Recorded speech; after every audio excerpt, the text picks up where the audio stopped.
Welcome to the DK-UMA tutorial series. This video will explain the basic possibilities of the Prepare tab of the DK-UMA editor. It is the first video and it will be followed by multiple videos about the Prepare tab.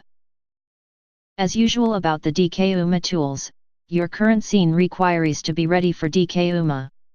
Open the example scene or prepare a new scene as explained in the first tutorial of this area. We will use the provided example scene for this video tutorial. Click on the corresponding button to open it. Then click on the Prepare button in the top menu of the DK-UMA editor to open the Prepare tab. The Prepare tab is divided in two sub-windows. The first one is about the DK-UMA engine and the second one is a contextual menu depending of your current selection. At the moment, we do not have any selection, so it requires to select a UMA or a DK-UMA element. Clicking on the DK engine will open a sub-menu. Only the color presets are available for the users to modify them.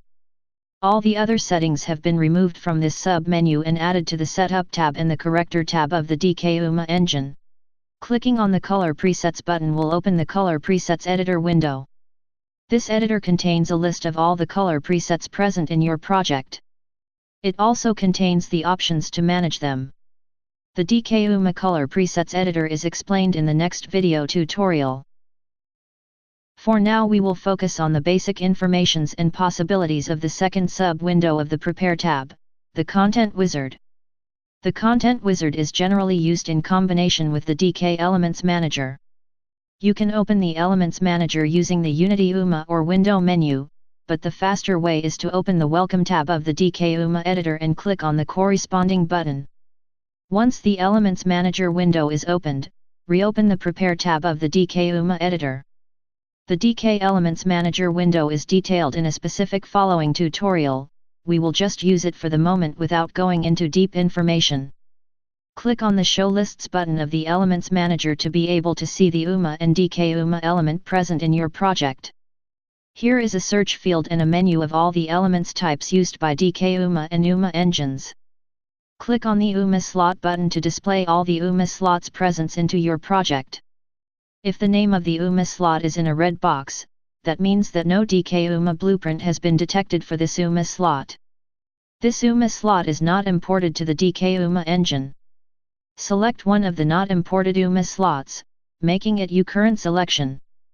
The Content Wizard of the Prepare tab displays the options available for your current selection regarding its type.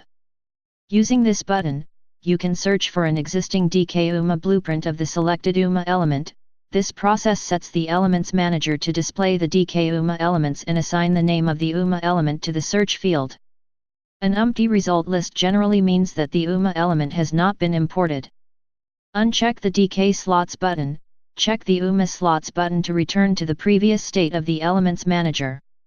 It is now displaying your current selection only, the not imported UMA element. Creating a new DK-UMA blueprint is not the purpose of this video tutorial, so do not create one, but you are able to create a blueprint by clicking on one of those buttons. Reset the search field by writing anything in the corresponding field, then delete your entry. It will clear the search buffer. Sorry about that, but this simple string refreshment is a glitch we have not managed to fix. Now uncheck the UMA Slots button of the Lists menu and click on the UMA Overlays button. That displays the UMA overlays of your project. Select one of the UMA overlays in the list. The Content Wizard of the Prepare tab is displaying the same options for a UMA slot and a UMA overlay. You can act the same way for UMA slots and UMA overlays. It is not necessary to explain the same process. We have covered the basic options of the Prepare tab for the UMA slots and overlays. Let's take a quick view about the DK-UMA slots and overlays. Each of them is the subject of a specific in-depth tutorial. Using the Elements Manager, uncheck the UMA overlays and click on the DK Slots button of the Lists menu. Then select any of the DK-UMA slots in the list. The Content Wizard of the Prepare tab is now displaying all the settings of a DK-UMA slot. You can set all its properties and behavior using that single DK-UMA editor sub-menu. Selecting a DK-UMA overlay will display the corresponding detailed DK-UMA settings. The Prepare tab of the DKUMA editor is the only tool used to set anything about the DKUMA slots and overlays. This video tutorial is now finished.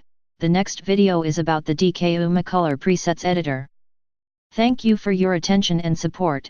See you soon for more information about the DKUMA tools.